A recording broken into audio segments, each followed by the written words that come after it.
یسوع کے زندہ اور پوتر نام میں آپ سب کی خدمت میں سلام۔ میں ہوں خداوند کا خادم پاسٹر یونس احمد سالم، آپ کی خدمت میں حاضر ہوا ہوں خداوند کے کلام کے ساتھ۔ تو آج ہم جس موضوع پر گفتگو کرنے والے ہیں وہ ہے علم الروح القدس نمٹولوجی۔ تو اس پر ہم گفتگو کریں گے علم الروح القدس کے حوالے سے۔ تو سب سے پہلی بات جو ہے وہ یہ ہے، علم الروح القدس ہے کیا؟ علم الروح القدس وہ علم ہے جس میں روح القدس کی شخصیت، ذات و صفات، کاموں اور خوبیوں کا تذکرہ کیا جائے، علم الروح القدس کہلاتا ہے۔ روح القدس کی شخصیت کے حوالے سے، اس کی ہستی کے حوالے سے، اس کی ذات کے حوالے سے اور پھر اس کے کاموں کے حوالے سے، روح القدس کی صفات کے حوالے سے گفتگو کی جائے، باتیں کی جائیں، نعمتوں کے حوالے سے، یہ علم الروح القدس کہلاتا ہے۔ سب سے پہلی بات ہم سیکھیں گے روح القدس کا تعارف۔ ظاہری بات ہے جس کے حوالے سے ہم بات کرنا چاہتے ہیں اس کا جو تعارف ہے یہ بڑا ضروری ہے۔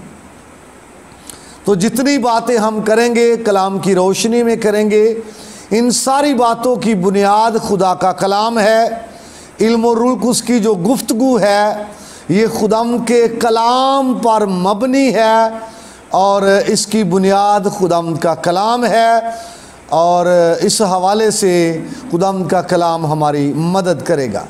تو سب سے پہلی بات اس کا انٹروڈکشن ہے، روح القدس کا تعارف ہے کہ روح القدس جو ہے وہ کون ہے یا روح القدس کیا ہے۔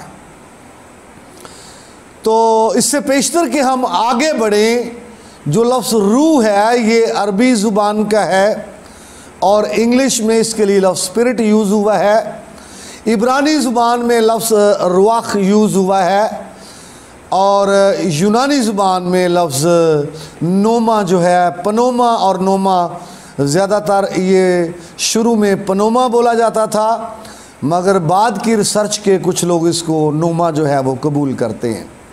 تو یونانی میں یہ لفظ پنوما ہے، تو ان کا ترجمہ اردو میں روح کیا گیا ہے۔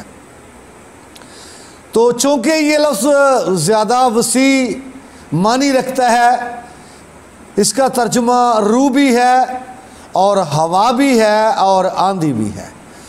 تو جو روح ہے یہ جو لفظ ہے خدا کی روح کے لیے بھی استعمال ہوتا ہے، انسان کی روح کے لیے بھی استعمال ہوتا ہے، اور فرشتے جو ہیں یا کوئی بھی روح ہے اس کے لیے یہ لفظ ہم یوز کرتے ہیں۔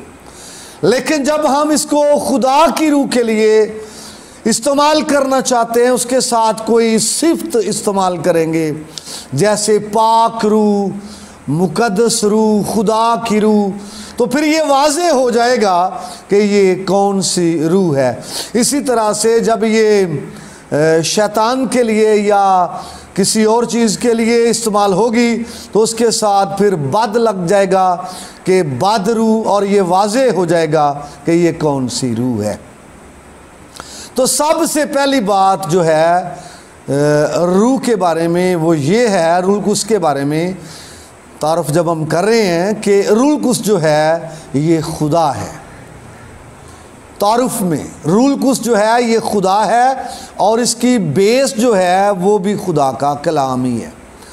رسولوں کے اعمال کی کتاب آپ اس کا 5واں باب پڑھیں تو وہاں پر یہ بات کلیئر ہوتی ہے کہ جو روح القدس ہے وہ خدا ہے، اور یہ آپ کو اعمال کی کتاب 5ویں باب کی 3 اور 4 آیت میں مل جائے گا۔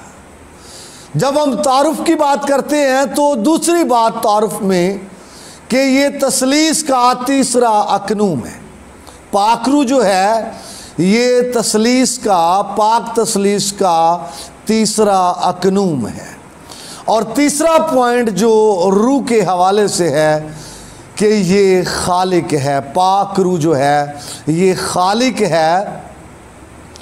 پیدائش کی کتاب پہلے چیپٹر میں ملتا ہے کہ خدا کی روح پانی کی سطح پر جنبش کرتی تھی، تو جب جنبش کرتی تھی تو چیزوں کو یہ خلق کرتی تھی، وہاں پر اس طرح سے مستمل ہے وَرْوَخْ الوہیم مرخفت الپنہا مائم، تو خدا کی روح پانی کی سطح پر جنبش کرتی تھی، اور جو مرخفت لفظ استعمال ہوا ہے جس کا ترجمہ جنبش کرنا یہاں پر یوز ہوا ہے، اس کا ترجمہ منڈلانا بھی ہے، اور اس کے اندر یہ سینس موجود ہے جیسے مرغی انڈوں پر بیٹھتی ہے اور ان کو حرارت پہنچاتی ہے اور پھر اس میں سے بچے نکل آتے ہیں۔ اور یہ ریفرنس ہمیں بتاتا ہے کہ پاک روح جو ہے یہ خالق ہے۔ تو یاد کریں، ہم نے سیکھا ہے پاک روح خدا ہے، پاک روح تثلیث کا تیسرا اکنوم ہے، پاک روح خالق ہے۔ چونکہ ہم یہ تعارف کر رہے ہیں پاک روح کا، تو تعارف میں آگے بڑھتے ہوئے یاد رکھیں کہ پاک روح جو ہے یہ شخصیت ہے، پاک روح جو ہے پرسن ہے، کوئی ایسے نہیں ہے جیسے، ایسی طاقت نہیں ہے، ایسی قوت نہیں ہے جیسے کوئی پتھر ہیں، جمادات ہے یا کوئی درخت ہیں، ایسی نہیں ہے، بلکہ یہ زندہ ہستی ہے، زندہ شخصیت ہے۔ اور یہ اس کے حوالے سے ایک اسکالر لکھتا ہے، اے آر ٹوری اس شخص کا نام ہے، اور اپنی کتاب، اس کی کتاب ہے the person and work of Holy Spirit, the person and work of Holy Spirit. اس میں وہ کہتا ہے کہ ہم درختوں سے بات نہیں کر سکتے، پتھروں سے بات نہیں کر سکتے، لیکن پاک روح سے بات کر سکتے ہیں۔ پاک روح جو ہے وہ شخصیت رکھتا ہے، اور یہ ایک شخص ہے، پرسن ہے۔ تعارف میں یہ بات ہے۔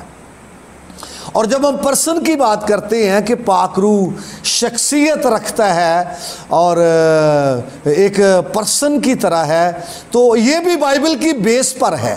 بائبل اس کے بارے میں بات کرتی ہے اور بتاتی ہے کہ وہ ایک پرسن ہے۔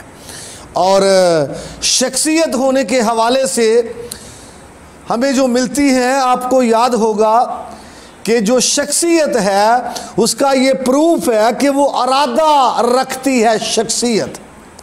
شخصیت کی مرضی ہوتی ہے، ارادہ رکھتی ہے۔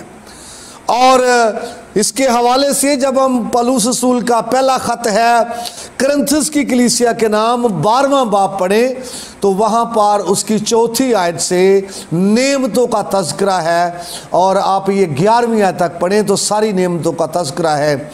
اور وہاں پر لکھا ہے کہ پاک روح جس کو جو چاہتا ہے وہ بانٹتا ہے، یعنی جو چاہتا ہے، کسی کو حکمت کا کلام، علمیت کا کلام، اور نبوت اور ایمان اور شفا اور معجزے اور روحوں کا امتیاز، تو جب وہ نعمتوں کا تذکرہ کرتا ہے رسول، تو وہاں پر کہتا ہے 11ویں آیت میں کہ پاک روح جس کو جو چاہتا ہے وہ بانٹتا ہے۔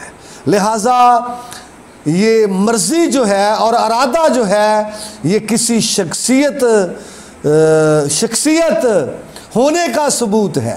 پاک روح چاہتا ہے جس کو وہ دیتا ہے، یہ پاک روح کی مرضی ہے، پاک روح کا ارادہ ہے، لہٰذا یہ شخصیت ہونے کا ثبوت ہے کہ پاک روح میں ارادہ ہے، پاک روح میں مرضی ہے، اور یہ شخصیت کا ثبوت ہے۔ پھر وہ علم رکھتا ہے۔ کلام میں لکھا ہے، آپ پڑھیں، کرنتھیوں کے نام پہلا خط ہے 2 باب 10ویں آیت سے 12ویں آیت تک، وہاں لکھا ہے کہ پاک روح جو ہے وہ خدا کی طے کی باتیں بھی جو ہے وہ جان لیتا ہے، تو وہ علم رکھتا ہے، لہٰذا یہ شخصیت ہونے کا ایک اور پروف ہے۔ تو پاک روح کے اندر جذبات ہیں اور احساسات ہیں۔ ہم جو شخص ہیں یا پرسن ہیں، ہمارے اندر احساسات ہیں اور ہمارے اندر جذبات ہیں۔ تو لکھا ہے پاک روح کو رنجیدہ نہ کرو، یہ اس کے احساسات کی بات ہے۔ رنجیدہ ہوتا ہے، احساسات کی بات ہے۔ اور پھر پاک روح خوش ہوتا ہے، اس کے جذبات کی بات ہے۔ لہٰذا اس کے شخص ہونے کا یہ پروف ہے، اس کے شخصیت ہونے کا یہ ثبوت ہے کہ وہ جذبات رکھتا ہے، احساسات رکھتا ہے۔ اس کے لیے افسیوں کے نام خط ہے پولس رسول کا، اس کا 4 باب 30ویں آیت نمبر 30 آپ کو بتائے گی، احساسات کے حوالے سے، جذبات کے حوالے سے۔ لہٰذا یہ چیزیں بتاتی ہیں کہ اس کے جذبات ہیں اور احساسات ہیں۔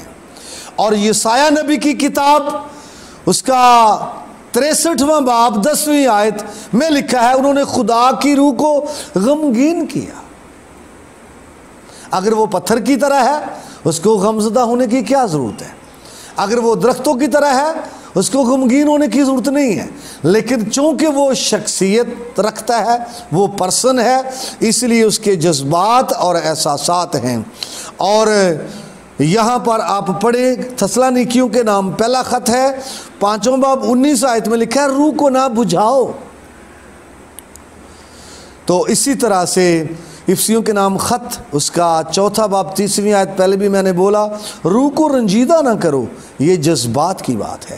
اس لیے یہ ثبوت ہیں، وہ خوش ہوتا ہے، وہ رنجیدہ ہوتا ہے، وہ بولتا ہے اور وہ سنتا ہے اور وہ چھوتا ہے اور وہ مدد کرتا ہے۔ یہ ساری چیزیں پروف ہیں کہ وہ شخصیت ہے۔ پاک روح جو ہے وہ شخصیت رکھتا ہے اور وہ ایک پرسن ہے اور وہ ایک شخص کی طرح ہے۔ جب اب یہ بات ہم نے کی کہ پاک روح جو ہے وہ خدا ہے، یاد کیجئے یہ ساری تعارف کی باتیں ہیں اور بڑی خوبصورت باتیں ہیں۔ پاک روح خدا ہے اور خدا کے بارے میں یہ بائبل بتاتی ہے کہ خدا روح ہے،